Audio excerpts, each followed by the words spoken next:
911, what's your emergency? Help, the elevator's filling up with water, my mom's unconscious, and they're making me act on 13 Reasons Why.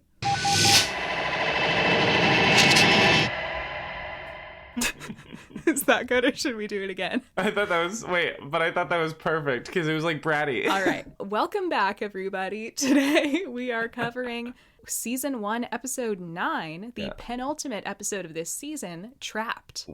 Are you excited that we're getting so close to finishing this season? I am excited, honestly. We're in a silly mood right now because we just spent 20 minutes talking about religion and the early years of Ryan Guzman's life and career. Stay tuned for a potential bonus episode of that, where we just cut that little section out as its own thing. But I am excited about this episode, and I'm excited about where we are in the show. I remember when I was watching through it for the first time, I think getting to around this episode was when I thought the show was kind of losing steam with a lot of the storylines that it had set up for itself. I can see that. Because, of course, things were reaching a natural crescendo. And, a lot of the really interesting stuff that was set up in the beginning of the season. As much as I love all the Hen screen time we got in this episode, like, I gotta say, I don't love the affair storyline. I think they give her better stuff to do in the future, which I think is an undeniable truth. I don't hate it, but I don't hate it, but it is like harder to watch if you're a Hen fan and you want to kind of see her succeed and stuff. Yeah. I do think this episode, it's not my favorite we've covered. I feel like I can see what you mean, like it's maybe not the most exciting or interesting one. I think there are good things in it, but also there were a couple things I didn't love in this episode. So I guess we should just get into it. Well, we can start on something that you did love and that I know you loved was the immediate Springsteen needle drop. Yes. Oh my God. This is what I'm talking about this show using the least subtle music choices because, oh my God, an episode called Trapped, and we open with a guy getting trapped set to the song Trapped by Bruce Springsteen. Because how else will we know that this episode is about being trapped? Right. And Abby's doing a monologue about like resilience and about like how sort of the world can feel like one big test after test, Yeah, I wanted to say we were talking about like how voiceover isn't that common on this show, but this episode actually opens with Abby voiceover. Yeah. Kind of like episode 1, I guess. I think I lied when I said that. I think I was misremembering. No, I mean, I also believed that, and I think it's technically true. Like, they do voiceover sometimes, but I swear it's not that common. Mm-hmm. Yeah, I don't feel like it's that common either, which is why I was so... I don't want to say I was pleasantly surprised because I think that when they do voiceover, it's done pretty tastefully. I did think that it was kind of an interesting monologue to put over this sort of monotonous, sort of like difficult sort of life of this homeless man. It seemed like... Well, yeah. So I really like what they do in this episode with sort of like making this sort of unhoused person a very complete, like a real character, and they name him and they make him the center of this call and everything. I had a little bit of discomfort, I don't know, with well, we should say first of all what's actually happening on screen here is there's this homeless man. He's like trying to sleep, I think, at like a bus stop, and a cop pulls up, says you can't sleep here, which I thought that was kind of interesting just because like this show is so pro cop, and then it's just like, oh yeah, that's a thing that cops do. Yeah. Appreciated that. But anyway, so he finally, it starts to rain. He can't really do anything but go... he gets into a dumpster to try and just get out of the rain. And that's what kind of starts the 911 situation. I thought it was like fine. I do think I thought it was handled fine in this first scene. There's like a kind of weird moment at the end of the episode where, not to like get ahead of ourselves, but we see sort of a montage of like the various people we've seen in calls throughout the episode at the end, and Abby's doing more voiceover. And she's saying something about how like, I don't know, it's like hard to get not trapped. It's like hard to get out when you're trapped. And we see the homeless guy, like he's in a shelter. He leaves the shelter and goes to like sleep like outside again or something. And I Yeah. was just kind of taken aback at like, what is this trying to say about this guy? Like, is it trying to be like, oh, you know, homeless people, they prefer it that way or something? Like, I don't really get, I was kind of just weird. I'm not saying it's like necessarily bad. I just was kind of confused at like what they were trying to do there. The vibes what were they were trying to communicate. Yeah. The vibes were a little weird for sure. I don't know. I think or like kind of the voiceover too, kind of almost making it seem like that's like his, like, I don't know, like he can't get out of that because he doesn't want to or something. But maybe I'm misinterpreting it. He's not manifesting hard enough. Yeah, or pulling himself up by his bootstraps enough or something. Right.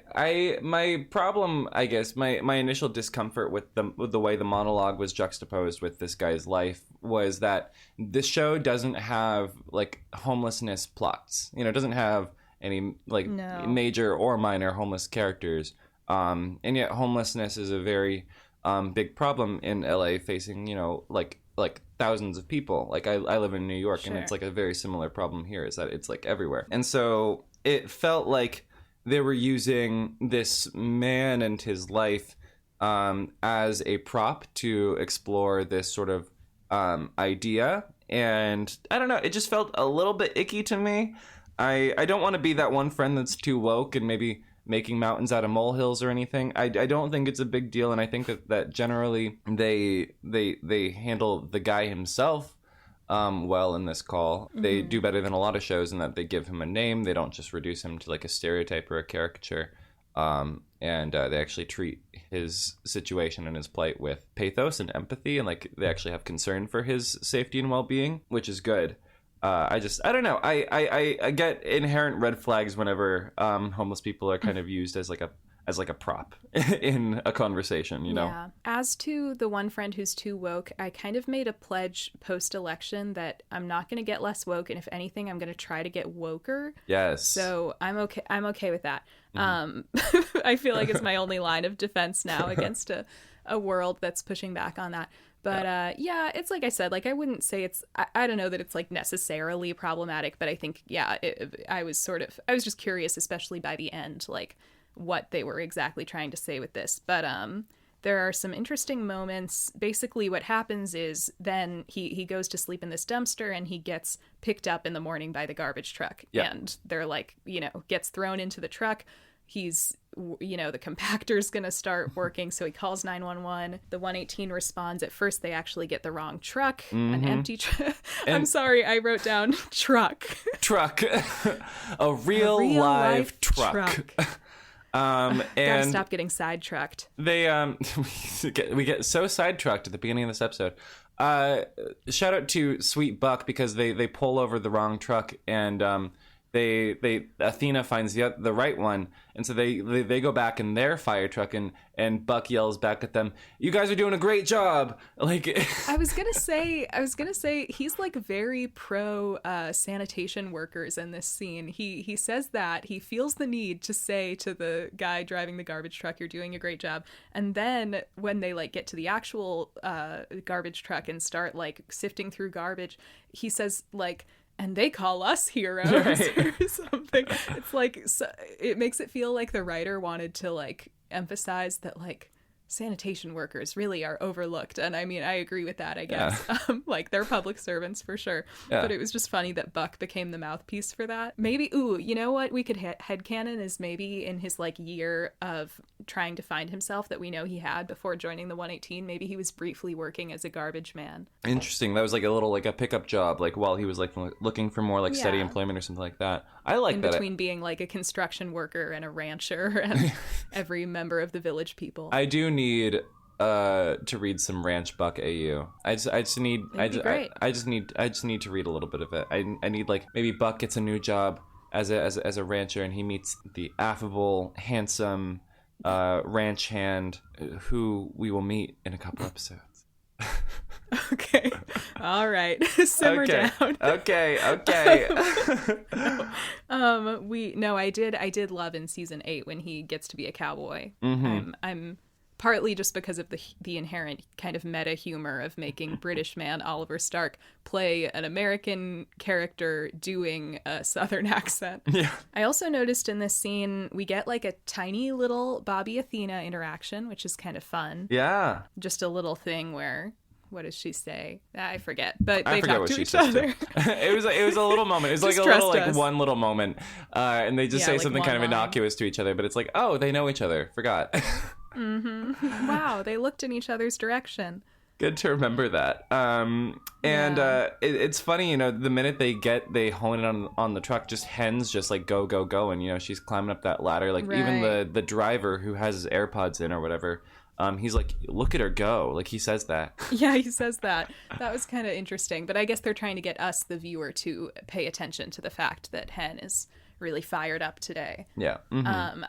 I guess if we're going to talk about, like, the treatment of homelessness as a topic, I thought it was kind of weird that, well, somebody... I think Buck is like, he has a phone, and then Chimney's like, it's part of a program that gives them phones to like keep in contact with their family. Yeah. And I'm like, okay, I mean, like, not that it's that big of a deal, but like a homeless person doesn't have to be like a part of a phone program to have a phone. Like, it's pretty normal for like you know, it's pretty understandable that you might be able to afford a phone but not a house. You know? And also people may have had a phone and then become unhoused, and that you don't lose your phone necessarily just because of that. It's like, I mean, and to get any access to resources and stuff these days, you usually need a phone. So yeah, especially, I mean, like, on a lot of unhoused people like are on TikTok. Like, there's like unhoused like tags on TikTok. Like, people like are unhoused influencers. Like, there's this one girl that I follow who is like, she was in recovery, and then she works in a recovery center, and she sleeps in a shelter, and she makes like TikToks like day in my life as an unhoused person, like. And it's like, yeah, like a lot of unhoused people do have stuff, It's just like at this point in time, like, housing is so much more expensive than everything else. Like, it's totally normal to have a number of possessions and also not have a place to live. Especially in LA, Buck. Jeez. Especially in LA. And just, I would, not to harp on it too much. It's just like, that stuck out to me too. Is like, well, like, it's actually not weird at all for him to have a phone. Yeah. And it's too bad that they had to explain it away as like, oh, he's part of a program. When, like, I don't know. Maybe that was just the most succinct way they could think to explain it. But I feel like it kind of goes without saying. But Athena gets to the truck when the trash is compacting. And she's like yelling like, stop it, and like the 118 rolls up, they get there, they start digging through the trash in the back of the garbage truck, and they find him, and he's been kind of insulated in this pocket of trash by like this couch that's in there. It's giving a little Star Wars tease, like when they're in like the trash compactor room. I guess. They go to help the guy out. He's still alive. I guess like it's sort of playing on maybe the idea of resilience in that like they mention like, it's 2,000 psi, like that's enough to crush a car. How did this guy like survive like being crushed like that? It's like, oh, he had this little pocket where he was able to survive. I don't know. It seemed like they stopped the compactor before it had done much compacting. I think so too. It's just like all of like, I haven't seen an episode of this show be as heavy-handed with the theme as this one is. Well, they did play Trapped by Bruce Springsteen in an episode called Trapped. The amount of times they say the word trapped in this episode is... It is kind of funny when you think about it, because there are pretty much every episode of the show has a theme like that. And often it's very on the nose. Like, it'll be like the title of the episode, under pressure, karma's a bitch, whatever. But yeah, it's actually usually not, I would say, as like in your face as it is in this.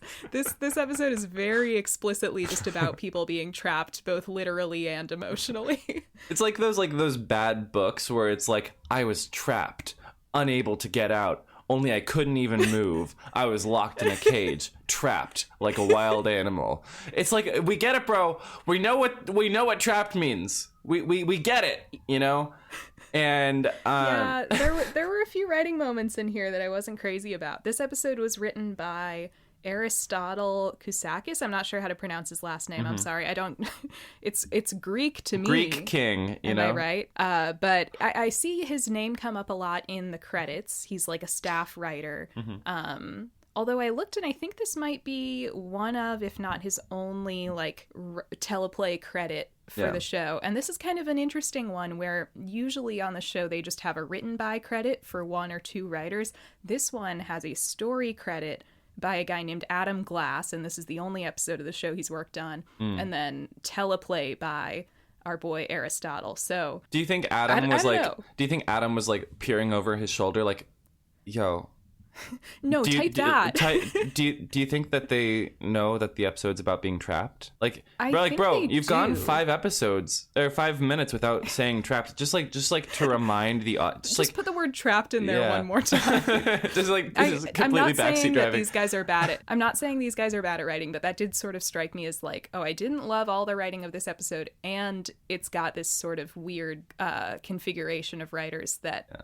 I have not seen in an episode so far. So maybe it was just like a situation where like they tried something new, didn't really work out, and so they never did it again. Maybe. Yeah. But they get the guy out. He's still alive. His name's Sam.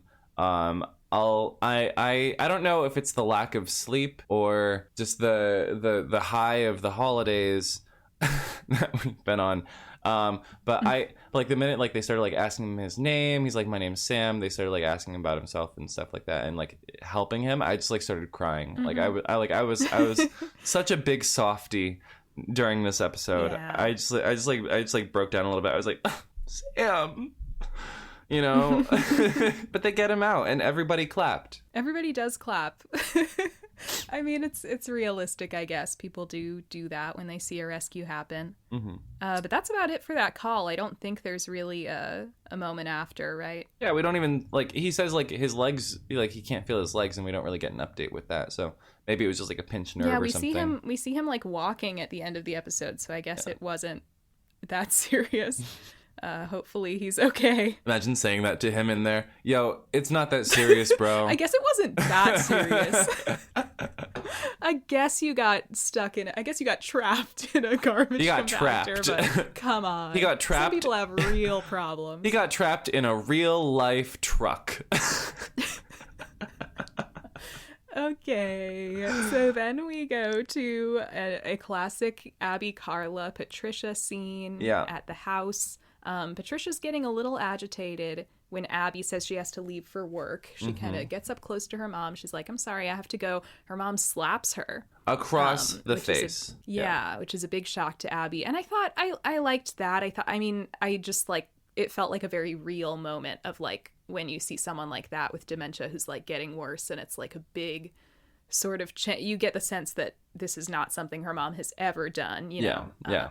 And you see a lot of like, oh, it must be getting worse. Yeah. You see a lot of like the conflict and sort of like the turmoil and like Connie's performance and everything. And like Abby's like saying, I need to stay, you know, like, and like she, I mean, like she can't, you know, she and Buck are both working the graveyard shift, and then he has like breakfast plans and everything's gonna be really romantic. Right. We also get that she's going out on another Buck date after work. Surely this one will go better than the last one. Surely. And Carla drops a very interesting line about rubbing baby oil all over his biceps.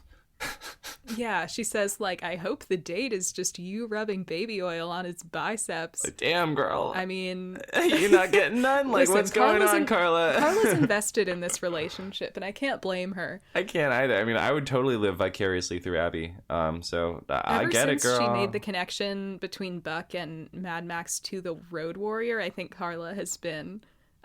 like locked in. Yeah, she's got a little Mel Gibson thing going on, and Buck's just doing it for her, so respect. Connie's performance in this scene, like after Patricia slaps her across the face, is just very real, and like she's one of those actors who can convey so much just like with her eyes and like her facial expressions, like the scrunched upness of her like eyebrows and like the quiver of her mouth and everything, and it's just like this show is amazing because like it's like a network procedural with like insane heavy hitter actors on it who just give master classes. Sure. Like, what was that tweet that was like, it was the clip of Angela Bassett in Black Panther 2. Ramonda's giving her giant speech, and someone was like, can't believe we have this diva in our little wee woo show. Yeah, it's pretty incredible, and we're very lucky. We are.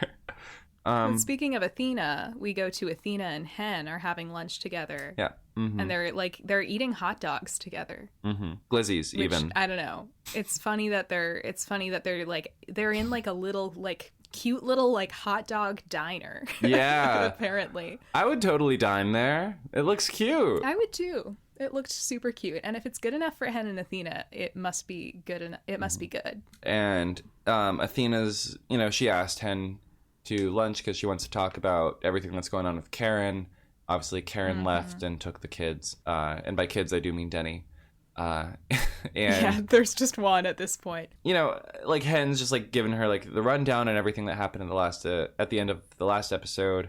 With Karen getting the papers, Eva suing for custody. Yeah. Yep. She's claiming that she gave up Denny under duress, which is interesting. I don't know if that means like she was getting arrested and she signed the papers, or if it was... Yeah, I always got the sense from the story that it was like Eva was like either about to go to prison or maybe was even pregnant in prison. Yeah. That's how they make it sound. And like now that she's out, she's like, let me like have a chance to like give this kid, another shot and everything. And it's like, well, I mean... We know your game. I liked that. Yeah, I liked that Athena brought up the thing I think we brought up. Yeah. That is like, oh, she's claiming that you have an unstable household because you cheated on your wife with her. Like she's the one that was involved in the affair. Like, come on. Yeah, I was glad that Athena was being a real voice of reason in that conversation. And then of course the conversation turns from Hen getting slapped by legal, I guess, to Athena getting some on her own. Yeah, Athena's steamy new connection with this guy. Is his name Aaron? She met in the bar. I have him last in my episode. notes as Mr. Smooth, which I think she called him. Well, that too. That's his alias. And she says they had one fun date together. She just wanted to feel like a woman, but she was kind of planning to have it just be a one-hit wonder, but then he called her again, so they're having another date. She made a good impression. Yeah, she made a good impression. It's a fun conversation, like, they're really friends, and it's like, even though Hen's going through her own troubles, she's able to like be happy for Athena and kind of have their fun little girl talk about this. Yeah, they get to queen out. And honestly, like their friendship is such a highlight of the show for me. I just love all of the scenes that we have with them. I have a cold, by the way, to all of our listeners, so if you hear me like being a little snuffly or like my voice is a little weird, that's why, so sorry. I fall ill frequently. So we just were on the Hen and Athena scene. And then we're going, ooh, okay, this is the scene. So we have a mom and a son, and they're walking through like the ground floor of this medical center, right? Now, eagle-eyed viewers may recognize said son as none other than Tyler from 13 Reasons Why, a show that I have watched too much. Not because I think it's good, but because I think it's like ironically, if you watch it ironically, it becomes a masterpiece of comedy. Have I talked about this on the podcast yet? I feel like I'm repeating myself. So we haven't talked much about 13 Reasons Why, I don't think. Did we? Probably because this is a 911 podcast. In our Tommy discussion, we talked about famous Tommies, and it was 13 Reasons Why's Tommy Dorfman. Yeah. I think that's the only time it's come up before that. So we haven't talked about it yet, but we should, because I had written down in my notes, I didn't recognize him because I hadn't seen the show in literal years, and I just had written down, this kid looks familiar. And I just thought nothing of it. I never forget a face from 13 Reasons Why. Unfortunately. Yeah. That show is so funny. Listen, viewers, you have to skip over the rape and suicide scenes. But once you do that, it becomes very funny. Right. That's what me and my sister did. We would just like, anytime a scene was too graphic, we would just skip over it. And then you get back to the bulk of the show, which is just the stupidest, worst executed, most irresponsible, horrible, like comically grave and miserable teen drama. It's just awful in a way that I love. Selena Gomez, what were you thinking? I mean, it's not like she was like the person who wrote the entire show, but she was involved. It's true, and we should hold her accountable for that. Did you hear that she was supposed to play Hannah Baker? What? Yeah, it was originally going to be her playing Hannah Baker, and then she was like, no, I just want to be a producer, so let's cast Catherine Langford. What a humble queen. I know. She was like, you know what? I'm going to put myself second, put the show first. Yeah. It's okay. And look what it gave us. It's okay because we can't judge her too harshly because she also gave us Only Murders in the Building, and that show is wonderful. So Tyler from 13 Reasons Why is being berated by his extremely mean mother. They're getting back from like a therapy session or something. Jane, I'm so sorry to interrupt you. Our fucking roommate who just moved out took our goddamn protein powder. Ugh. Wow. I'm so fucking pissed. He took our pre-workout too. Oh, fuck this. Wow, you should sue him. I should stab him. No, I'm not going to. Mom is pushing her son to grow up because he's 18. He flunked out of college. He doesn't have a job. He has no passion. He's probably depressed. And I have to say, like, I need to know, right? Like, this... I 100% sided with the kid, and I was sort of shocked when the mom said, you're 18. I was like, oh, he's 18 and he doesn't have a job or has moved out yet? Oh, the horror. Oh, no. You mean a boy who graduated high school 3 months ago still lives with you? Oh, somebody call the police. I have to assume that, like, he flunked out after his first semester, and so this is, like, the springtime when he should be, like, in his second semester, and so she's just, like, getting frustrated with him. I don't know. I'm, like, of two minds about it, because, like, on the one hand, like, I can see the mom's perspective, like, especially what we find out about her and their relationship later, especially with the dad being out of the picture.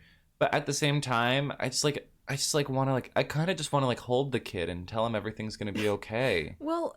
It's fine to, like, I guess be mad at your kid for dropping out or, like, try to get them to consider their other options.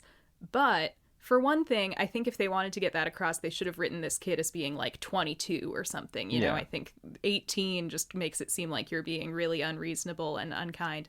And also... the mom is being so mean to him. Like, she's not being just sort of, like, standard, like, you know, like, exasperated parent. She's being basically like, you're a failure, you're lazy, you don't want to work for anything, you're just, like, mooching off me in my house. Like, I felt like this is an abusive parent. Yeah. And maybe I'm also feeling sensitive because I'm a 20-something who lives with my parents right now. But I guess I was thinking about my situation, and I was like, man... like, I'm so lucky, I guess, that I get to live at home for a while. And I was like, an 18-year-old, come on. Like, yeah, an 18-year-old still living at home is simply not a big deal. Yeah, but I agree. And they get into this mom seems like, sorry, not to like drag out this conversation or anything, but this mom really does seem like I'm sort of dragging like it out. she really seems like a real bootstraps type of parent and everything. You know, like the tough love, like the pull yourself up. And this kid, I mean, just look at the dejected, tired look in his eyes. I mean, obviously, you know, he's played by... You don't cast Tyler from 13 Reasons Why unless you want this kid to look like a pathetic, wet dog. Yeah, no, offense to that actor. No, for real. He about to kill himself. Like, this kid looks like he's, like, you know, one bad day away from just, like, you know, popping a bottle of Ritalin and reading a Sylvia Plath book and seeing what happens, you know? You know that he just, like, watches, like, live performances of the band Tool, and it's just like, they're the only ones who get me, you know? Like... It's just to me, it reads like the mom is just, like, berating his every move and everything about him. Yeah. And then they get into this situation where they're going up on the elevator, like, the cables snap, and the elevator kind of plummets. Not enough to, like, really injure them, but, you know, the kid, like, hits his arm. The mom is unconscious, presumably hit her head. So the kid calls 911. Yeah. And when the 118 get there, they realize not only did the elevator cable snap, but the basement is flooded, the basement of this building. So the elevator is now filling up with water, which is a further complication. Can I just say that this is my worst nightmare? I am so deathly afraid of the elevator snapping when I'm in it, or especially when I'm stepping onto it. I have this irrational fear of like stepping onto an elevator and halfway through it snapping and plummeting and like cutting me in half. I don't know where it comes from, but like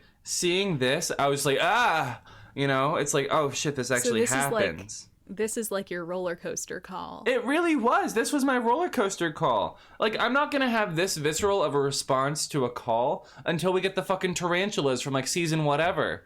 You know? Like, it's just, it was like, it was painful. That's season 5. I think that was season 5. Oh, my God. You did make that video. I remember that. You did make that video. She did. She did.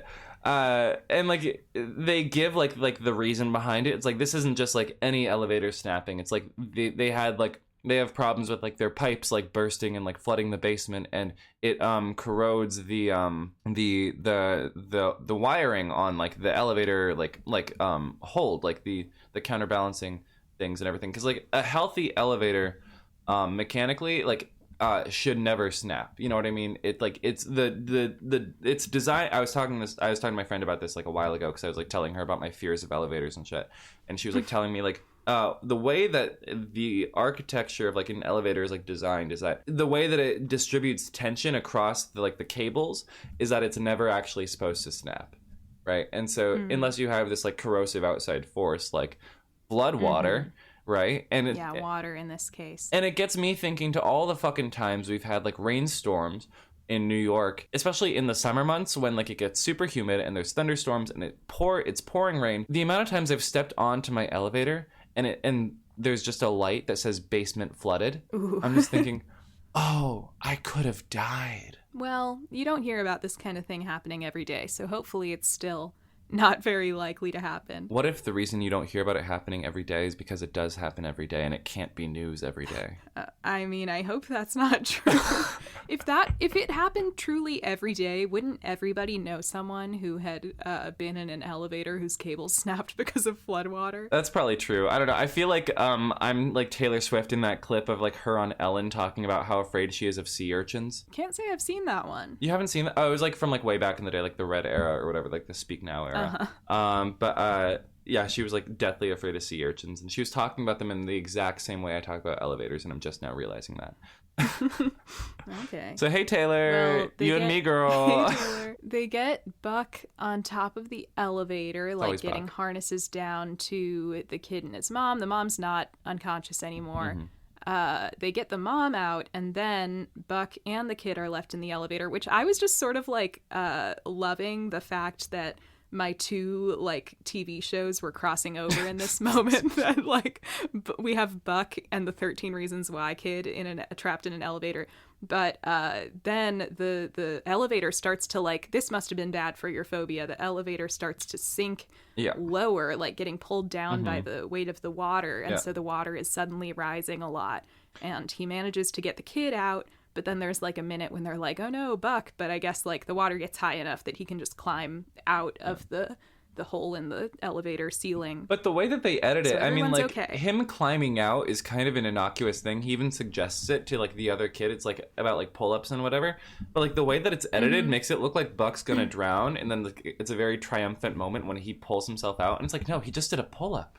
It's like it's like him like getting onto a dock. You know, it seems like they were kind of manufacturing the tension in this scene more than usual. And I felt like that, like even like before that, like I had kind of like a stupid logistical question, but honestly I don't think it's that stupid, which is why wouldn't they get the both of them on top of the elevator as quickly as possible? Because they get her up, not only do they get her up like on top of the elevator where Hen is like waiting, but then they pull her up through the doors, which is like kind of like a bit of a ways to go, while leaving the kid and Buck still trapped in the elevator, which is filling with water. Just felt kind of stupid. Yeah, I don't know what the most efficient rescue in the case of a flooded elevator would be. Yeah, no offense to the creative team on this show, just this call for me personally was kind of a miss, but they got points for the casting. Well, yeah, but then like, you know, the kid meets back up with his mom. She's like on the gurney, and they're kind of apologizing to each other, and the mom is like, you need to move out because we're trapped in this situation. They're trapped. I don't want to. They're trapped. You know, I don't want to be in this situation forever where like we just resent each other and whatever. So you need to move out. And the kid's like, well, I don't have a job. And she's like, you'll find one.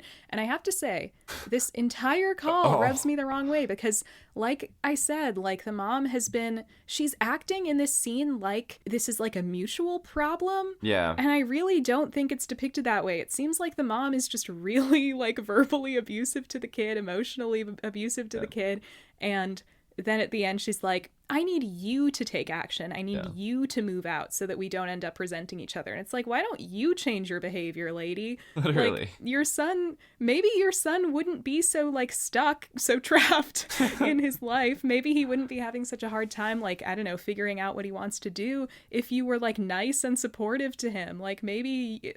It's like I just felt like this was such an unsatisfying end to this situation where it's like, I'm not going to change my behavior. You just get the fuck out of my house, son that I hate. Like, I was just thinking, like, what fucking like mom talks to her kid this way? You know what I mean? Like what fucking parent? Like the way that she talks to her son, it makes it sound like her raising him is like a mutual project between the two of them. Right. You know? Right. And like he's not pulling his weight raising himself. It's like, you're the parent. Exactly. They have kind of a good exchange about like the dad. The kid reveals he's like, Dad left because of me. And the mom's like, no, your dad left because he got bored with us. And, you know, you're not the problem. But it's like, that doesn't change the way that she was treating him or the fact that she's like taking away the wrong things from this situation. Yeah. And I found it deeply unsatisfying.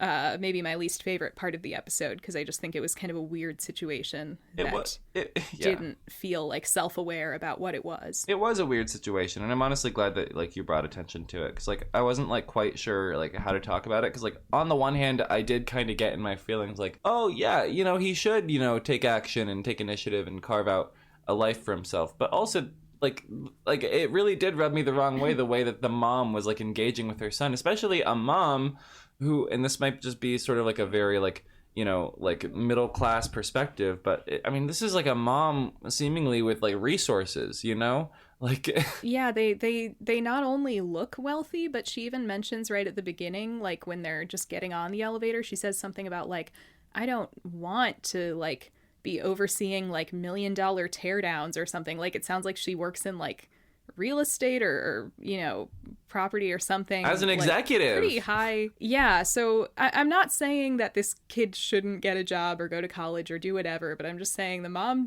is not being supportive, is in fact being extremely hostile, and I don't like how the call doesn't ask her to reflect on that or change her behavior in any way. Yeah, same. It was a miss. It was a bit of a fail. It was a bit of a fail. But then we jump from that to Athena fucking. Athena is Athena having a great time with her date. Okay, like season one is like quite racy, I will say. Her date reveals that he has something of like a cop fetish. He's like in extreme detail describing his sexual fantasy, which I mean he explains it as like, you know, I have to be in control all day, like I supervise people, whatever, and like it's hot to me to like have you take control, which totally understandable. Yeah. But he's talking about, he's like, picture this, it's like the hottest day of the year and I'm driving, he says something crazy, he's like, I'm doing 90 in a 45 or something. Maybe he said like 65 or something. Yeah. But he's like, you pull me over, you like lean into my window, you unbutton your shirt because it's so hot. I was like, wow, we're getting a lot of detail from this guy. You know, I'm not going to comment on the role play. It seems like it does feel a little loaded. So I'm just gonna leave it alone. I will say though, I just know this guy uses romancingtheuniform.com. Oh yeah. He probably couldn't believe his luck when he found a cop just like out in the world by chance. She ran that background check and he damn near came in his pants. Like, you know, it was like, seriously. But, you know, basically the culminating moment of this role play is that she cuffs him to the bed. You know, it's a whole like thing about like she's gonna dominate him, she's gonna take control. He's looking for like a mommy dom. Yeah. He's really explicit about that. Then acting just like on impulse, he cuffs her too. And she's like, what did you just do? These are my real handcuffs, and the key is across the room, which is like, girl, why would you use your real, like, as a cop, you should probably know not to use your real handcuffs, let alone to not immediately take the key with you across the room if you are going to use the real cuffs. That was crazy to me. And then we get this little sequence of just like Athena trying to get unstuck, you know, trying to to finagle her way over to her belt that's on the other end of the room, like completely out of reach. Did you notice, Ryan, that this is another moment in which characters are trapped? Did you know that the theme of this episode, now that you bring that up, is that all the characters are trapped? Well, now that you bring that up, did you know that the name of this episode is also Trapped? Oh, you see, it's all connected. Wow. That is so. It's all connected. Deep. It's all, the writers are really like, they are just making these connections. Yeah, the writers are writing, you know, like the symbolism is symbolizing the metaphors. Even it's like, you know, it's really incredible work. It was a little bit too big for my brain, but you bringing it up has done a lot of reflecting, like for me. Yeah, I almost missed some of these, but you know, you'll find that most of these scenes you can identify a character who is trapped. Yeah, it's subtle. It's subtle. It's nice. It's real subtle. You know, it's hard to find good subtlety these days. But because you know, she can't get unstuck, she can't get untrapped. And like the guy says, you know, my buddy lives 2 doors down. I can have him come and get the key for us. No biggie. She's like, no fucking way are you doing that? Which I got her on this because it's like, you wouldn't want like this guy's random male friend to come see this. So instead, there's a funny bit where the guy's like, what are you going to do? Call 911? And you kind of see her face go, and then we get the 911. What's your emergency?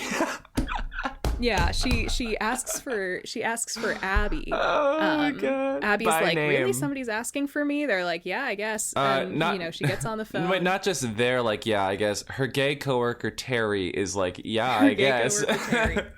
Yeah. And, you know, she gets on the phone with Athena. Athena's trying to get a hold of Hen. And she's like, well, I don't have her number memorized because my phone's across the room. This is the only number I have memorized. She gets Abby to get a hold of Buck so that he can get a hold of Hen, which is funny. Finally, Hen does get the message. She gets there, and like any good friend would do, she just starts laughing her ass off. It's like, Aisha totally got this. Hides in this fucking scene. She's a good laugher, I've been noticing in this season. Her laugh is so funny. A damn good laugh. Infectious too. I was like cracking up watching this on my laptop. Like I was just like just like losing my mind. And you know, she gets the key out of the belt, right? And she's just like, oh, I'll just unlock this. Athena's like, you're gonna leave that key on the bedside table, and your job here is done. I guess the mood was not completely killed by this incident. Well, she is still straddling the guy. And so Hen, I really want to believe this was improv. It was probably written in, but I would love it if this is improv. She's just like, if y'all want to get freaky, let me get the taser, bring this over here, okay? Oh, yeah. It's just like, do you guys need anything else? Pepper spray, baton, like whatever you guys want. Like, and let me just grab. And then she's like, let me just take a selfie before I quick pic. It's like, you totally get it, because it's like, yeah, if like one of your best friends called you in this situation, it's like, yes, obviously you would help them, but not before you like have had a little good fun laugh at their expense. Yeah. Oh my god, that was so good. She says, you can go. And oh my god, I love this scene so fucking much. It's good. It's, yeah. I will give them this one in terms of characters being trapped. This was, dare I say, the best trapped we got of the episode. Imagine if instead of Trapped by Bruce Springsteen, they opened this episode with Bees in the Trap. Oh my god. Then we go from that, I think, fair to say, a universally beloved scene. Like, I've seen that posted on Twitter like a dozen times. I think the people probably like that one. To what I've experienced as we get the scene that made a lot of people really hate Abby. Ugh, which is so... Okay, let's just get into it. Let's just get into it. Abby shows up to her date with Buck, and they're like out in like a giant open field. Yeah. And Buck is standing there with flowers. He's so excited. And he's like, guess what? I got us a hot air balloon. There's champagne and charcuterie, and we're going to go up and have a great date. I wrote down, I feel like taking someone on a hot air balloon date kind of feels similar to like, you know, the sweater curse in relationships. Have you heard of that? No. What is that? It's like a knitter and crocheter folk belief that if you knit or crochet a sweater for your partner, it dooms the relationship. Oh, no. And the idea, there are a few different reasons people believe that. I've heard it said as like, either like because it takes so much time to knit a sweater, like by the time you're in the time it takes you to make it, you might break up. Or because it's like such a high effort, high time, high investment gift, it might expose flaws in your relationship. Like if the person isn't grateful enough, or if you sort of reflect and realize, oh, would they do something like this for me? Right. Whatever. Either way, it's called the sweater curse, and this is a phenomenon. And I was thinking about the hot air balloon thing. I was like, I feel like this is too much to a degree that, like it does in this scene, it kind of exposes the flaws in your relationship. Yeah. I as much as I feel for the people who get very hung up on Buck's disappointment in this scene, and we'll get into the why, I just have to say, in my opinion, I don't think this was a very appropriate idea for a second date.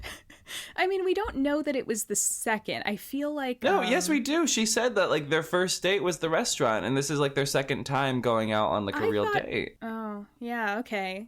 If so, that is crazy. I thought the implication was that, like, some time had passed, and they had maybe been out a little more. Maybe they had. Maybe I just, like, read the wrong thing into it. But even then, I just think this is kind of an inappropriate idea of a date to just kind of spring on someone without a conversation before. That's kind of what I mean about the sweater curse, is it just feels like a little too much to a degree that could be fatal for the relationship.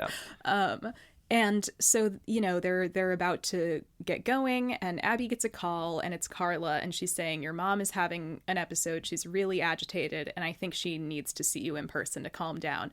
And Abby's like, okay, I really don't have a choice, I'm gonna go. And Buck is obviously upset by this, but I'm sorry, if anyone is truly mad at Abby for leaving in this scene, like, I feel like people in general are just not nearly sympathetic enough to the reality of having a loved one in this situation. Yeah. Like, it's her mom with Alzheimer's, like, needs to, you know, her caretaker is telling you, I think the only way to get her to calm down from this episode is seeing you in person. Like, you can't just not go because a guy is trying to get you to go up in a hot air balloon. Like, I think that's asinine if anybody truly believes that. The show has been telling us, like, all season long, the amount of things Abby has given up to take care of her mom. Yes. And the minute that we see one of those in action, people just, like, pounce on her. You know? And it's like, no, like, this is real, especially with how bad her mom is getting lately. This is just the reality. Yeah. You know? The whole thing is set up in this episode is her mom is getting worse. She's getting more agitated. I understand Buck is disappointed in this scene, and yeah, it would suck to have someone cancel when you did a really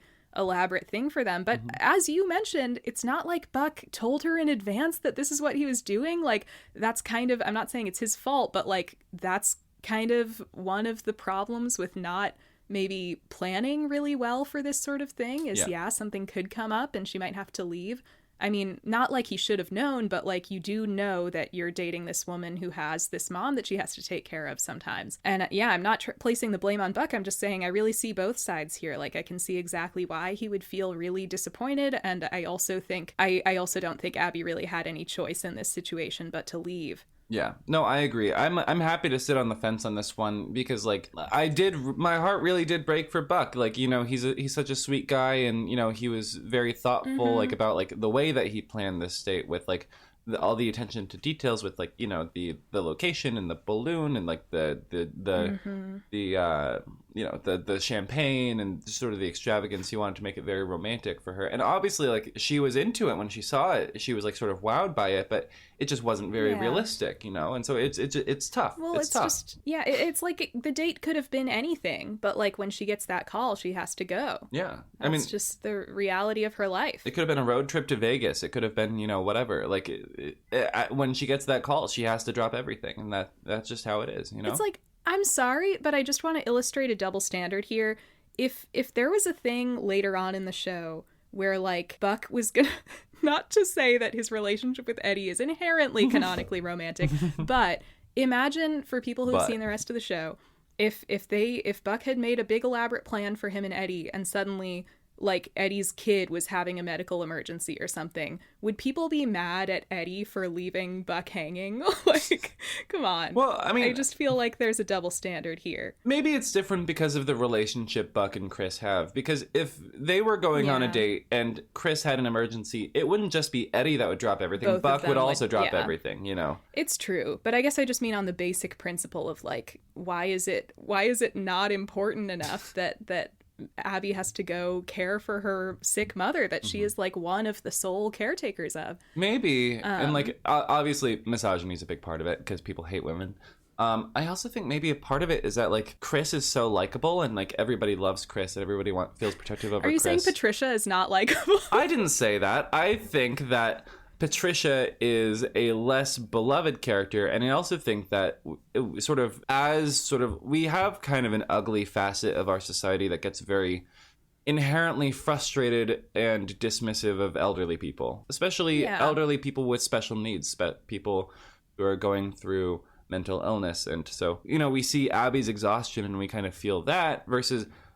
maybe if Eddie was exhausted with Chris, he'd be a dick, so it'd be different. But it's not like I'm not saying it's a perfect comparison. I'm just saying, like, you know, in my opinion, this situation is entirely enough to justify Abby leaving. Oh, absolutely. But then we cut to Buck kind of venting to Bobby about it. And this is, again, where I can totally see both sides. Like, even if you don't think what he's saying in this scene is perfect, because what he's kind of expressing to Bobby is, like, you know, I really like Abby and I think she's, like, great and perfect in a lot of ways, but she does kind of cancel on me often to go take care of her mom. And there's part of me that's feeling like, you know, I am 26. Like, maybe I'm glad that I'm not, like, doing my sex addict thing anymore, but maybe this is still a little bit too much of a grown-up relationship for me.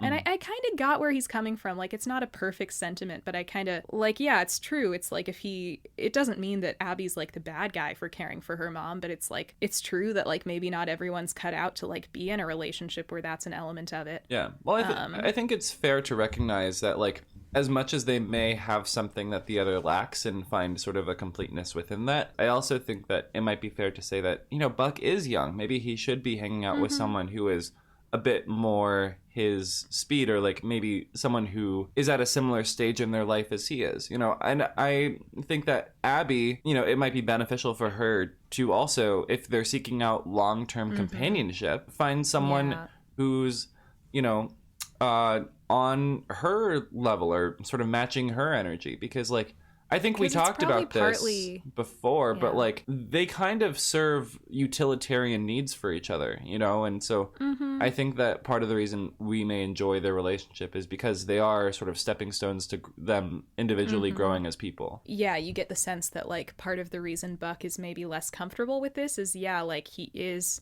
just, like, kind of young and inherently immature in that way. Like, he hasn't had to deal with, like, a parent deteriorating like that, and that's not a bad thing. It's just like, Abby might find more support from someone who can kind of understand that stage of life better. Yeah. He doesn't even know he's a savior baby yet, you know?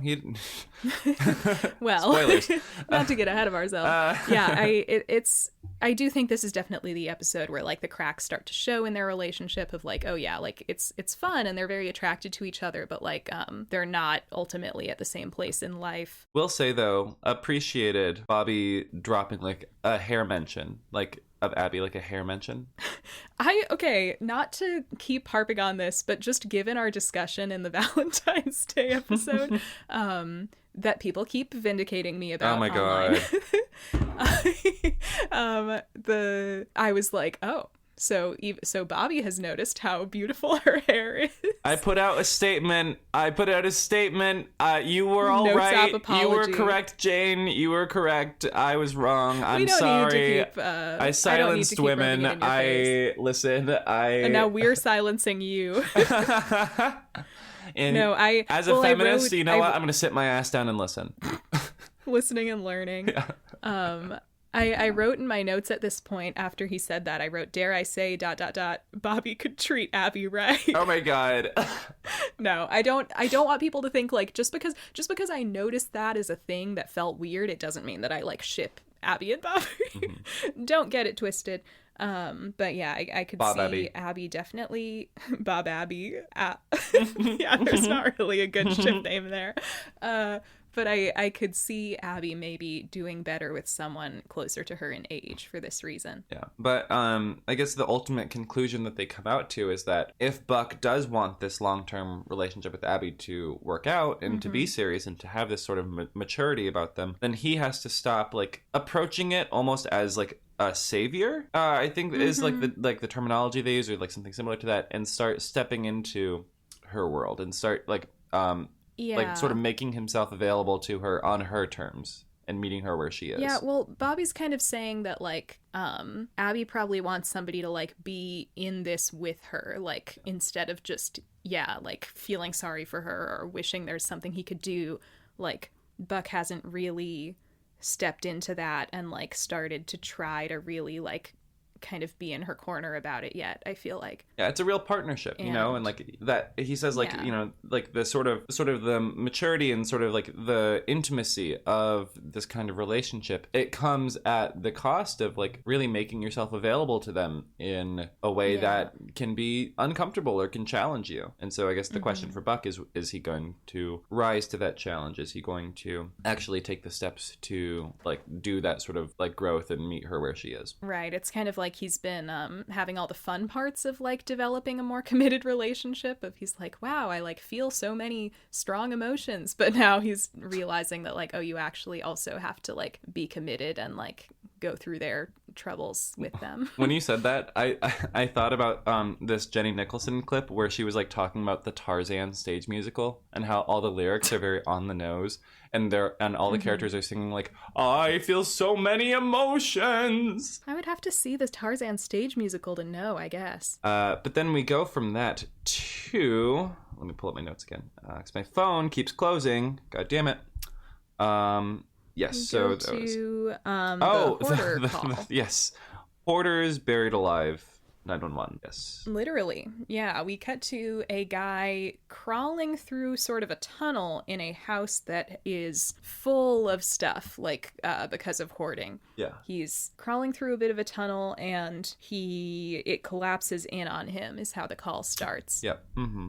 And he's communicating with another guy in the house. There are like two guys who live here. Mm-hmm. They're brothers. But yeah, he gets trapped in this sort of like tunnel because there seems to be this like we find out after they get there that the house is booby trapped. You know, it's like it's like this like horrific jigsaw house. You know.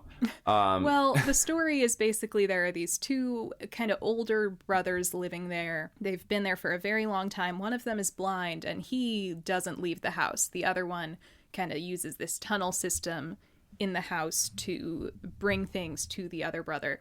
And now he's been crushed by falling stuff in the house. Yeah. And they, because of kind of the like mental illness behind their hoarding habit, they've tried to, it comes from this place of wanting to protect the house. It was their parents' house. So they've also put in all of these booby traps. There's a great moment where Buck is trying to get in through the like top story window. Oh my God. And he, like a giant ball comes out and just socks him in the face. Yeah, it's like a bowling ball, you know, it's like. Yeah, it looks like it hits him pretty hard, but luckily he not only like manages to stay up there and not lose his footing, but he also is apparently uninjured. Yeah. But they're like trying to figure out how are we going to get into this house to like rescue this guy.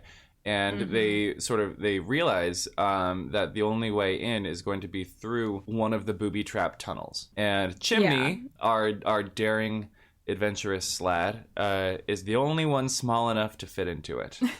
Yeah, Buck says, I don't think I would fit, which I wrote in my notes, like, honestly, season 1 Twink Buck, like, I feel like maybe he would fit. But, you know, for whatever reason, Chimney is like, no, I'm the only one that'll fit. Yeah. And maybe it's true. But it's kind of like tying into Chimney's whole thing early on in the season when he never got to do anything daring, and now it's like a real opportunity. Right. But the problem... only he can do it. The problem with this tunnel is that there's a tripwire that if he trips it, there's a buzzsaw that's going to drop from the ceiling and slice him in half. Yeah, this tunnel is... this house is crazy. So I have just a question, and it might be like a trolley problem adjacent question, which is, at what point are you just endangering more people's lives to rescue this person? Because you have a very clear sort of actionable threat that's made explicit by this guy on the phone saying, if you come in here and you fuck up, you will get sliced in half. But you also have to rescue my brother, and it's the only way in. Yeah, I mean, there are probably other things they could do to get in, but they probably would take a lot more time and maybe more intense equipment, like getting... They even mention at one point, like, you know, we can't get in there unless we have bulldozers or something. So maybe they just decide... Maybe it's like a matter of personal discretion at that point, where, like, they decided it was worth the risk for them. Maybe another, you know, fire and rescue team would not have gone in. Yeah. It's also for a TV show, so they must have been like, we need to have the drama of Chimney possibly being sliced in half by a circular saw. And we also want the glamour of having Chimney possibly being sliced in half, because we get to have that. It's exciting for our show. But yeah. I don't know. It just like struck me as like the first moment on this where I was just like, and listen, this is not like an actual criticism of the episode. This is just an observation. But I feel like if it was a real fire department, probably wouldn't have sent in one of their guys to go face it's hard to say. Possible death at a spinning saw blade. Yeah, I really don't know how reckless the average fire department is. I don't either. Firefighters, if you're listening, leave a comment. And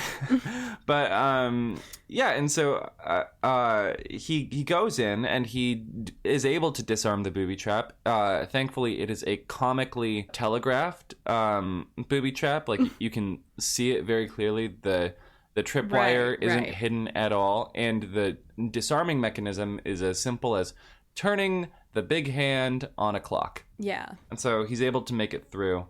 And I just know it smells crazy in that house. That occurred to me too. Probably a lot of houses like that have that. But Chimney is able to get through this tunnel, get to the brother who's not crushed under the stuff, the blind brother, and he's kind of getting the backstory from the guy, which is when we learn that they did all this to like protect their parents' house after their parents died. We found out they've been living here since 1967. Yeah. And, sad situation, very sad situation. Presumably it was like the parents' death that like triggered something like psychologically within these guys. And so it's like, it's very possible that they've been living this sort of, dare I say, almost horrific sort of lifestyle in this house for the better part of 50 years. Yeah, I guess so. Yeah. It's just it's a very difficult sort of sad thing to see, you know. The Chimney starts like breaking down some of the boards on the windows to let the light in. And the brother, Cecil, the blind brother, gives this very sort of impassioned plea like to It was like a real moment of helplessness for him, like saying like, I need you to stop what you're doing right now and find my brother, you know. It was these guys, like, they really love each other. Like these guys are like all they have in the world. Well, yeah, they're all each other has. You know, he breaks down some of the boards. They start moving some of the stuff out of the house. And it's somehow they're able to clear a path so the 118 can get in, and they find the guy. He's got a big old compound fracture in his leg. Oh my God. Bone sticking out, which happens very often on 911. Honestly, that's one of their favorite injuries. Yeah, well, it's probably like a fun prosthetic thing to do. Maybe, yeah. For an artist. And probably not super expensive either. Gurneying the brother away, and he's like pleading with them, like, no, I can't leave my brother. Seriously, please, like, don't take me. I have to be with my brother. And the blind brother Cecil, like, he stands and he says, "I'm coming with you." This is his first time leaving the house, presumably since the 60s. Yeah. And he gets out there. You can see, like, how his face changes when, like, the light hits him. It's a very emotional moment. It's a really beautiful moment. Like, this guy's feeling sunlight on his skin for the first time in, like, 50 years. Oh, dude, it's like... And Ryan, if you were really paying close attention, you might have noticed that these two brothers were trapped. Oh, that didn't even occur to me. I know, it's like you have to really be watching closely. Wow. But actually in this scene, you could say that they were both trapped in the house because they were in the house, they couldn't get out. But Jane, there's layers to it, because not only were they trapped physically in the house, they were also trapped emotionally in the house. It's very subtle, and I wouldn't blame any of our listeners if they didn't catch this on their first time viewing. But yeah, like many characters in this episode, they are trapped physically, trapped emotionally.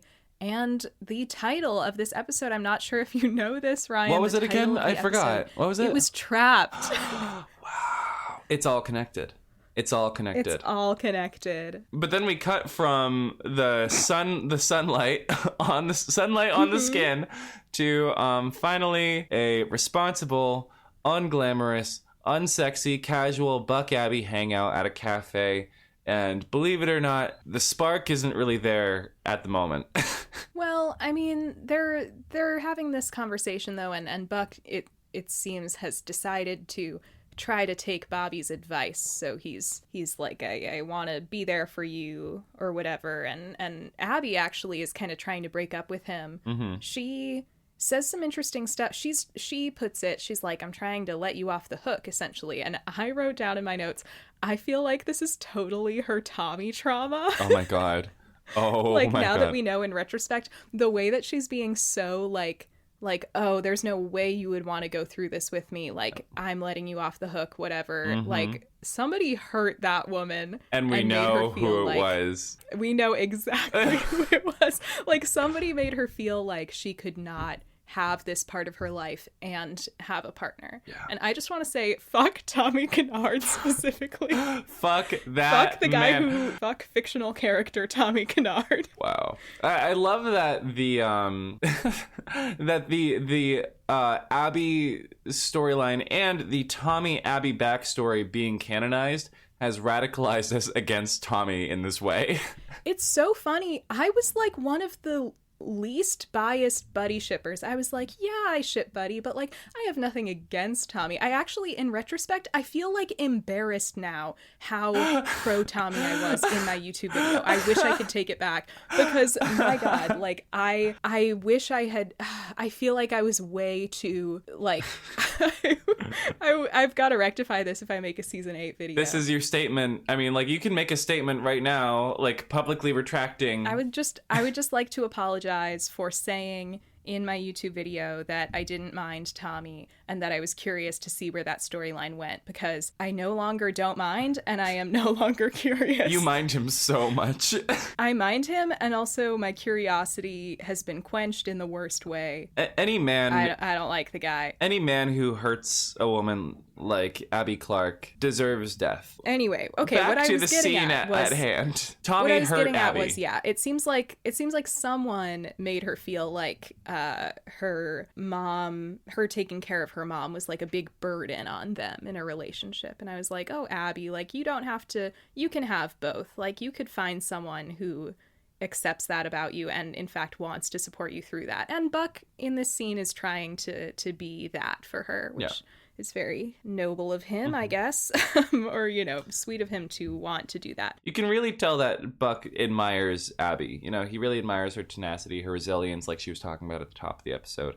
And yeah, what he says is like, most people in your situation would see it as, I forget what he says, but he basically says like, I think you're so strong for dealing with all of this or whatever. I think he was making reference to the fact that in any other circumstance, anyone else would see it as them being trapped. Oh shit. Yeah. Just bringing it all together. Yeah. Mm-hmm. You know that clip of Oprah being, I think she's talking to Marianne Williamson, and she's like, wow, I just got that. And she like starts getting choked up. She's like, I need a second. I just got that. Yeah, no, I think that was very astute of you to make that observation that it's most people in her situation would feel trapped. But you know, Buck's like, you don't feel that way. Yeah, not her. And so they decide to keep on trucking with this thing. He's gonna be more of a partner to her. And then we cut to Athena back at her new man's house, and he cooks her duck rendang. Duck rendang? Rendang. I looked this up. It's like an Indonesian thing, I think. Okay. It looks fucking delicious. It looks like it smells amazing. And he is he's putting on the moves, but it's also like clear he's getting kind of invested in her. He likes her. He's getting serious. Yeah. He wants Athena to like go away with him for the weekend or something, like on a trip. Yeah, he's got a house Athena, in like Laguna Beach or wherever. Yeah, Athena just straight up like laughs this off. She's like, "Man, I can't go away with you. Like I'm not even divorced yet, and I have kids and all this stuff." And you know, the guy's like, well, you know, isn't that just a formality? And she's like, no, not to me. You know, this stuff is important to me, and I'm sorry, but I'm still I just got out of this really long marriage. And she has this great line where she says, I'm figuring out how to be single at 50. I was going to say she has a very kind line where she says, like, you are too good to be someone's rebound. Yeah. Basically. Mm-hmm. Yeah. Which he is, and which she is. They're just at different points in their lives. It's another one of those things, and she doesn't want to. Seems like a really nice guy. She doesn't want to trap him in this, right? And she also doesn't want to get trapped into something with a new fella, right? Mm-hmm. There is a line in this conversation though where she brings up the biological clock this time. Yeah, I want to hear your thoughts on this. She says, I got married in the first place because my biological clock was ticking, which like, I mean, I'm not going to like fault Athena for bringing up her own biological clock. I do think it's a bit of a writing cop out to have her just be like, yeah, that is the reason I got married. Mm-hmm. Like, I don't know. I stand by it not being cool for Michael to have said that. Yeah. I will say I think this whole conversation, you know, it's very mature of her and it's very self-aware, and would you say this is kind of a Bachelor Nation moment? I think maybe it is. Yeah, it's sort of encouraging to maybe women of a similar age who are going through a similar situation to say, like, first of all, your life's not over, you know, but also like, we see you, like the feelings the complicated feelings you might be having about like getting out of something you've been in for a really long time and having to navigate that world of dating again. Kind of reminded me of The Golden Bachelorette, which I watched this past season of. Like, there's a lot of conversation about, like, you know, I was married to this man for so many years and then he died, and now I've like not been in this sort of dating environment for so long, and learning how to, you know, can I even find that type of love again? Yeah. So I would say it suits Bachelor Nation just fine. It's a very valuable story to tell, and I'm really glad that we're getting it on this show, and on a show like this too. I mean, I really love this show kind of for this reason, is that it will tell like different kinds of stories than like what you'd expect of a show like this. And so you're having this like narrative about this woman who, I mean, it's like she says, I mean, that line really sums it up. That's why I wrote it down. It's I'm learning how to be single again at 50. And like, I can't think of any other shows in this genre, let alone of another kind, that tells that kind of story. I mean, Shonda Rhimes would do it.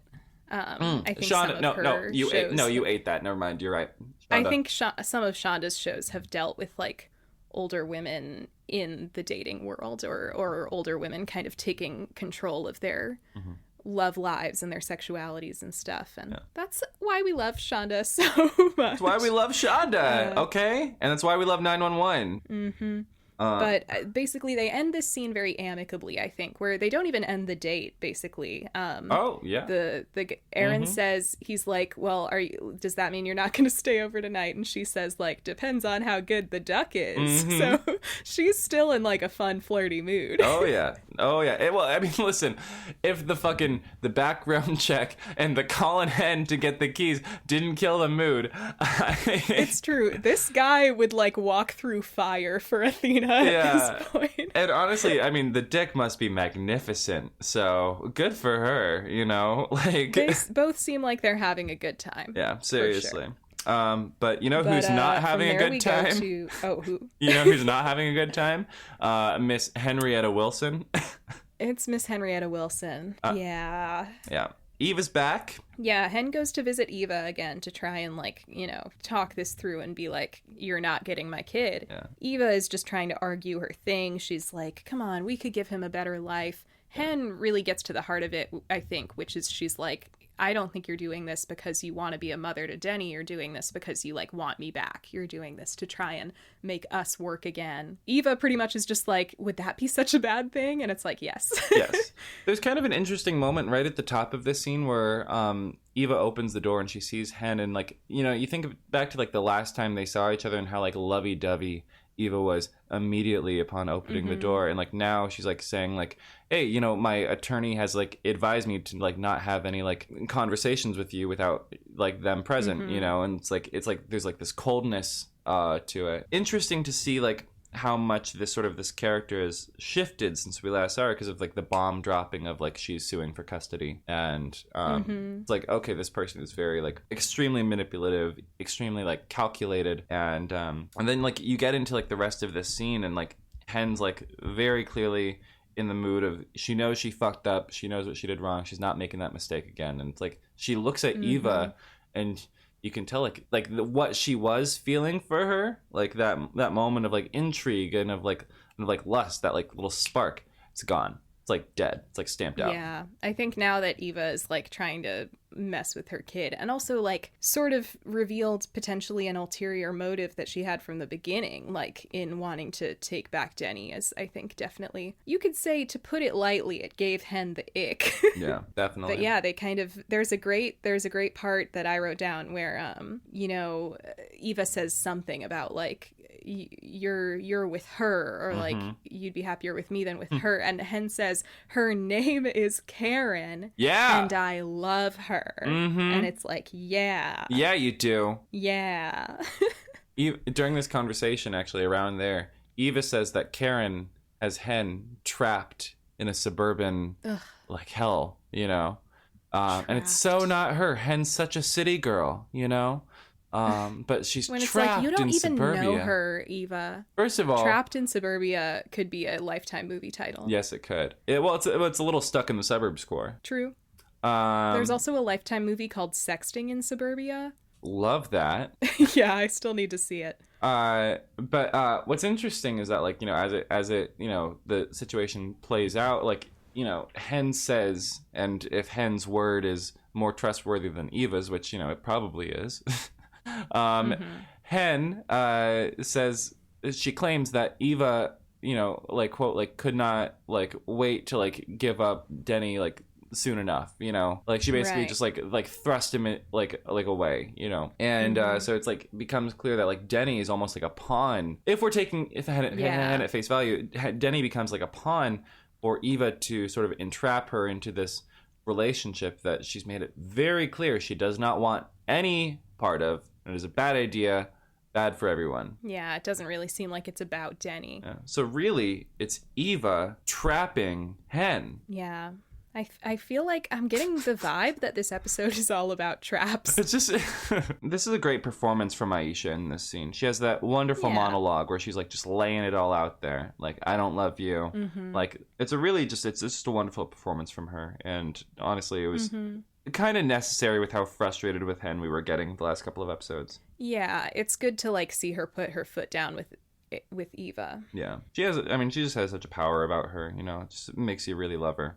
Even when she's doing some stupid shit. Yeah. As she occasionally is. But we get, this is the point finally where we get kind of our, like, montage of where are they now with all with the people from all the other calls this episode. And, you know, we see, like, again, that weird moment I mentioned where, like, the homeless guy gets up from the shelter and, like, goes back on the streets, it seems. And it's like, okay, I won't dwell on it because we talked a lot about it at the beginning, but it's just like, what are they even trying to say there? I feel like there's not really any charitable interpretation of what they were getting at. I guess the only thing they're trying to say is just keep on trucking, you know, like that whole thing. Yeah, I guess. You know. But it's like, you can keep on, like, you're not, like, not trucking if you're at a shelter. Yeah. You know? Which is where it seems confused. What are they saying about shelters, you know? Yeah, we see Tyler from 13 Reasons Why is moving into his new apartment with his mom who hates him. We see the brothers, like, building back up their little fort, you know, in that house. Right. So, well, this is why I felt like the part with the homeless guy was a little weird, is it seems like with the hoarders, they're implying that, oh, they're actually not going to get out. They're going to keep doing what they're doing because, like, that's what they need or whatever. That's the only way they know how to live or something. Them. Yeah, and so it feels like they're kind of trying to get at the same thing with that homeless guy, and I just feel like it kind of feeds into this narrative of, like, oh, the unhoused are unhoused because they can't live any other way. Like, that's just the life that, you know, they wouldn't know how to get off the street or whatever. It just feels kind of like, come on. Well, like, it's their culture, like they're nomadic. This very sort of condescending and purposefully obfuscating, you know, it's a type of argument you hear sometimes to justify not having more services for the homeless is like, well, you know, you can't help these people. They just want to, whatever. So it's really strange. That was annoying, but whatever. There's this line that Abby says in the monologue. She says, sometimes what the rest of the world sees as having us pinned actually ends up pushing us forward. And, like, I kind of, like, I don't really even get the sentiment there, because it's like, what's the point of, like, the little moment of Cecil the blind guy feeling the sunlight on his face? Like, what does that even mean? You know, it just feels like the they theme didn't is quite that, know like, what they were trying to get at. Yeah, it's like they were, like, going for profundity, but it was just like they didn't actually develop the ideas. They just had, like, some ideas, and they were like, oh, we need to crank out episode 9, let's get it done, you know, we're on a production schedule. Yeah, or just didn't have a great idea of what they were trying to say here, which I think is not good when you're talking about, like, vulnerable groups of people, like, you know, like homeless people or like mentally people ill who suffer from people who are hoarders. It's like, even that is like that comes from a very specific place, and it just feels kind of irresponsible. Whatever. Hoarding is good, actually. We've talked about it a lot. Hoarding is good, actually. Or not that, but just implying that these people, like, don't want to change, or that, I don't know. It kind of annoyed me. But we get to Abby. Yeah, she wakes up at home. This is our last scene, bit of a cliffhanger. She wakes up at home, and she has a bit of a Joyce Summers moment, a bit of a Buffy season 3 moment, if you will. Another show I haven't seen, but I know what you're referencing. Because she wakes up, and it's all quiet in the house, right? And she goes into the living room, and you see her sort of stop in the doorway, and you don't really see what she's looking at, but just by, you know, Connie's performance, you can absolutely tell what's happening. Patricia has passed away in her sleep. And Connie Britton, great performance. She just becomes kind of childlike, like asking for her mom, and realizes what's happening, and sort very of emotional. The guttural sort of like the desperate sort of like wailing behind like her saying, like, mom, is like very like, oh my god, it's very good. I like my Connie, like, we love ya. I was crying, dude. Connie, we love you so much. Like, bro, I broke down like in my bed for like 5 minutes, because I was just like, oh my god, that was like insane, like genuinely insane. And she goes and she like I don't remember because I was crying, but she was like, I think she goes down and she sort of like lies down on the bed with her mom and everything, or like she like shakes. She like puts her head down, I think. Yeah, and it's like, oh, Jesus Christ. I mean, it's the moment, it's the shoe that we all knew was going to drop eventually. Yeah. But that doesn't make it kind of finally dropping Abby's arc. Yeah, any less difficult or intense, you know? Yeah. So that's where we leave this episode, on this sort of cliffhanger of Abby's mom, who's been struggling with her health the whole season, has finally died, and Abby, I mean, it's, you know, hard to say what will happen, because on the one hand, she's had all this conflict about, especially in this episode, like putting her life on hold because of her mom, and now it's like, your mom is dead now. And it's like, is that going to be a freeing thing, or is that, naturally really, really awful for her? Can I say something about this scene? I think it kind of goes against the entire idea or point of the episode. Really? Because the entire episode, if I guess if we're reading into that one last little quote there, that let me just read it again because it's nonsense, but I guess they wanted it to be important, so it's important. Sometimes what the rest of the world sees as having us pinned actually ends up pushing us forward. If Abby needs caring for her mom to push her forward, and Buck's doing all this work to step into her world, and the entire episode's about feeling trapped and finding a sense of power within that, I feel like that entire thing is completely negated by the thing trapping Abby being eliminated. You're not wrong. That's an interesting point. Yeah, it's kind of interesting that I guess they would have her and Buck come to this understanding, and then Patricia dies anyway. It kind of feels like, I would guess that they kind of knew right away that they wanted Patricia to die by the end of the season. Yeah. If they knew that they wanted Abby to move on from the show.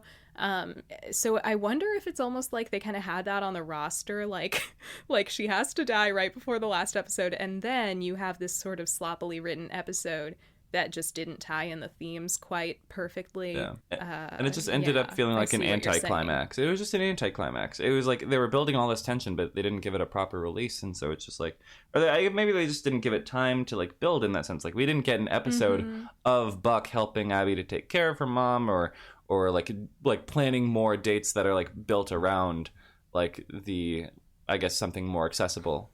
We didn't really get a whole lot of time to sit with that idea that they had spent so much of the episode building up with the two of them. And so it was just unfortunate. Yeah, it almost kind of feels like just placeholder, to keep it moving while the rest of the show happens, to keep that relationship moving. Yeah. Yeah. Kind of interesting. I guess they can't all be winners. They can't all be winners. This is probably definitely the most critical we've been about an episode so far. And to be clear, I don't even think this is that bad of an episode. Oh, no, not still really. Pretty okay. Yeah. The show has definitely had worse episodes. Oh, yeah. It's just interesting. I think this whole exercise of us examining these episodes so in depth means that we have the freedom to be as nitpicky as we want. Yeah. About everything. But honestly, I don't even think we're being super nitpicky. I think we're just doing just sort of base thematic analysis. No, yeah. I guess I'm just saying, because I do feel like sometimes people will hear you being not explicitly positive about everything, and on the internet they'll think that means that you hated something. And it's to be clear, we thought this episode was still pretty much fine. Oh yeah, there were plenty of things to like about it, Yeah, but more so than the last few episodes, it felt there were some points that I didn't love. Yeah, it just didn't cohere as much as the rest of the ones of this season did. And honestly, if I remember correctly, the finale is really strong too. So it's just maybe there's just a natural dip before the finale, because that's where a lot of the energy was going. Yeah. And this one just got a little bit neglected in that sense. I don't know. Maybe that's just what happened. Maybe this season should have been 9 episodes instead of 10. We should have just gotten rid of this one. So you're going to kill Patricia at the end of Valentine's Day? Or not Valentine's Day. No, not Valentine's Day. At the end of Karma's a Bitch. Karma's a Bitch. She gets karma. She dies. What did she do in her life? Wow. There was that time she said something sort of racially charged about Carla. Remember? That's true. Oh, that's true. That's true. And also, we can keep in her slapping Abby. Karma's a bitch. Slapping Abby. She dies. Karma's a bitch. She slaps her daughter. She fucking dies. She dies because of doing things that are a result of the symptoms of her horrible degenerative disease. What if that itself? That's what karma is, right? What if that's what karma was the disease? What did she do when she was lucid and didn't have it yet? God. Oh There's my God. A backstory. What if she was a Republican lawmaker? Episode. Oh my God. What if Abby's mom... She worked for a weapons company. Oh my God. What if Abby's mom did Prop 8 in 2011 in California? Oh my God. Oh my God. Give her that kind of backstory where it's oh wait, karma's a bitch. Patricia Begins. Patricia Begins. Wait, where is Patricia Begins? This is crazy. We could not have written for this show. The worst person in the world. Oh my God. We seriously couldn't have written for this show. No. Tim Minear, never hire us. But our storylines would be controversial. We'd be like any episode of like Broad City where like Alana has like an office job and like I don't know if you watch Broad City, but like I do not. Just like it's just so destructive. Like oh yeah, of course I posted Mr. Hands from the corporate account. It's funny. It gets people talking about us. You know, like we'd be like that kind of energy in the writers' room. Mm-hmm. Make Chimney a Sandy Hook truther. Like I don't know. Oh my God, no. No, it would be Patricia. Patricia, that's part of her karmic backstory. Is she was a Sandy Hook truther. She won an Alex Jones show, right? Yeah. She's like a major. She's like completely in like the QAnon oh my God spiral. I just had some valid concerns we're just, like, about these children being abused. We're just asking questions. I'm sorry, listeners, that we're just writing like evil fan fiction about this character about Patricia who didn't Clark. actually do anything. Karma's a bitch. We're imagining a very funny version of this storyline where Patricia dying of Alzheimer's was somehow karmic justice. Needle drop the JoJo Siwa man. song, of course. And I will just say, as a final send-off, Ryan. Yeah. I don't know if you realized this, but this episode was about being trapped. Oh my God. Are you feeling trapped right now? I'm feeling a little trapped in this 2-hour recording session. Right. Why do I always get the 2-hour ones to edit down? I'm so sorry. I don't know why. If anyone's feeling trapped in these, it's me. Jesus. This is your episode to edit. Well, you know what? We can cut out a lot of these tangents and we can take the Ryan Guzman seminary discussion to a bonus episode. Own little bonus episode. Yes. The people are going to love us frantically Googling to find out whether or not Ryan Guzman attended seminary. Spoiler alert, he did not. That's the kind of riveting... Spoiler alert, he probably did not. Probably did not. That's riveting journalism that the people want to hear. Yeah. Mm-hmm. Shout out to Wikipedia for misleading us. Shout out to Wikipedia. Many such and cases. Shout out to everyone out there who is trapped right now. Mm-hmm. Because we all feel a little trapped sometimes. Mm-hmm. And just if you're ever feeling trapped, you can just listen to the song Trapped by Bruce Springsteen while watching the episode Trapped of 911. Or remember those wise words that once were spoken. Sometimes what the rest of the world sees as having us pinned actually ends up pushing us forward. Whatever the fuck that means. I learned that from my mother while she was in Peru studying spiders right before she died. He was in the Amazon with my mom when she was researching spiders right before she died. That's the same thing. That's the same. Not. Oh, you're right.